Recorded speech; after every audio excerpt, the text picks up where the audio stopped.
Imagine stepping out of a boat after months at sea, only to find that everything you ever knew is gone.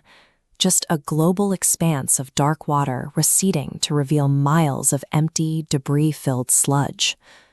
For Noah, Shem, Ham, and Japheth, the psychological toll must have been staggering.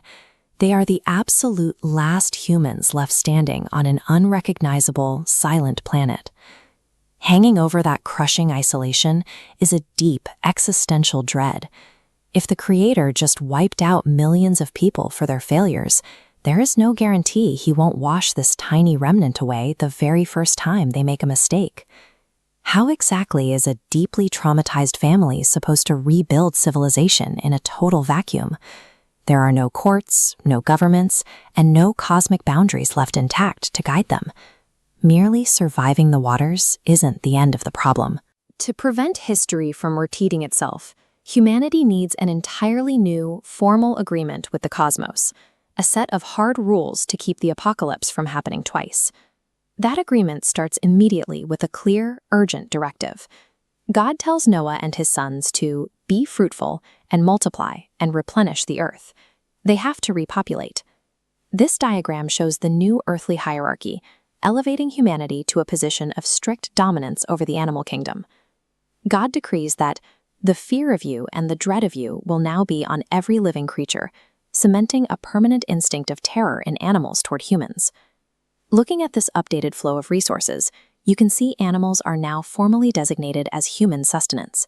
For the first time, humans are explicitly permitted to consume animal meat, alongside the green herb. But notice the strict separation here. There is a hard boundary drawn around the blood. Humans can eat the flesh, but they are absolutely forbidden from consuming it with the life, or the blood, still inside it. This respect for the lifeblood extends to human life through a harsh new justice system. The text declares, "Whoso sheddeth man's blood, by man shall his blood be shed." Capital punishment is instituted as the absolute penalty for murder. The reasoning for this extreme penalty is entirely theological. God states that in the image of God made he man. Human life carries an inviolable value, because to destroy a human is to vandalize a reflection of the Creator. These rapid-fire laws create a strict and undeniably violent operational boundary. The entire framework is designed to hold back the chaos and keep the earth from collapsing back into the lawless anarchy that caused the flood in the first place. With the rules set, God makes a unilateral promise. He guarantees that the waters will never again become a flood to destroy all flesh. This treaty operates unconditionally, remaining valid regardless of human behavior. It encompasses every living creature on earth, explicitly promised for perpetual generations. To seal this, God establishes a visual token. He says, "I do set my bow in the cloud." We think of it as a rainbow, but the ancient language points specifically to a weapon of war. It is an unstrung battle bow, permanently hung up in the sky. It serves as a visual reminder of divine restraint, signaling that the weapons of total destruction have been retired. By removing the threat of total annihilation, this cosmic promise gives humanity its ultimate safety net. The survivors finally have the security they need to rebuild. But perfect cosmic treaties have to be lived out on the dirty ground. Noah settles into this new world, becomes a farmer, and plants a vineyard. What follows is an incredibly intimate, messy tragedy. Noah drinks the wine he produced, becomes intoxicated, and lies passed out and completely uncovered inside his tent. His son Ham walks in and discovers his father in this shameful, vulnerable state. But rather than protecting Noah's dignity, Ham goes outside and exposes the situation to his two brothers. Shem and Japheth respond completely differently.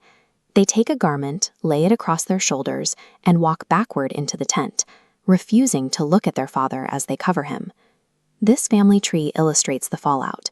Noah issues a severe curse of servitude, aiming down the lineage to Ham's son, Canaan. The diagram reorganizes, showing Noah blessing Shem and Japheth with dominance, declaring Canaan a servant of servants, subservient to his uncle's lines. Here is the central paradox of the story. The apocalyptic waters successfully wiped out the wicked population of the Old World, but they entirely failed to wash away the human capacity for shame, betrayal, and cursing. Genesis 9 leaves us with a stark duality. We see a flawless, permanent divine promise layered directly over deeply flawed human behavior. The fractured dynamic that played out in the shadows of a single tent eventually expands outward. It becomes the foundational origin story for the divided and warring nations of the ancient world. 350 years after stepping off the ark, Noah dies, bringing a quiet end to an era. He leaves his descendants behind to navigate and inherit this newly structured earth. The post-flood landscape described here is the exact blueprint of the world we live in today. It is a reality physically preserved by an enduring cosmic grace, yet permanently fractured by our own human nature.